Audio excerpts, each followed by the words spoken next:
لہذا بات وہی حق ہے جس کو قرآن و سنت حق کہے، اور جو آدمی جو بات کر رہا ہے اس کو پوری تحقیق ہو کہ یہ بات حق ہے، اور پھر اس کے بارے میں نیت کا حق ہونا، کہ نیت یہ نہ ہو کہ میں کسی کو نیچا دکھانے کے لیے، نیت کے اندر یہ ہونا کہ میں متقی ہوں اور جس کو میں تبلیغ کر رہا ہوں یہ فاسق اور فاجر ہے، تو یہ اپنے آپ کو بڑا سمجھ، یہ نیت حق نہیں ہے۔ یہ نیت لوگوں کو دکھانے کے لیے، اپنے آپ کو بڑا ثابت کرنے کے لیے، تو یہ نیت حق نہیں ہے۔ اور طریقہ کہ آپ کی بات بھی حق ہے، آپ کی نیت بھی حق ہے اللہ کو راضی کرنے کے لیے،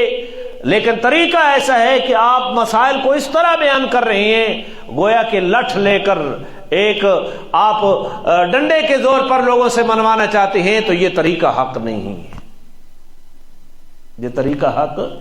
دوسروں کے سامنے بات کو دلائل سے مزین کر کے واضح کر کے رکھ دیں، پھر لوگوں کو اختیار ہے کہ وہ آپ کی بات کو سمجھیں سنیں، لیکن میں اپنی بات کو اگر زبردستی منوانا چاہوں تو اس کے کبھی بھی فوائد نہیں نکلیں گے، ہمیشہ اس کے نقصان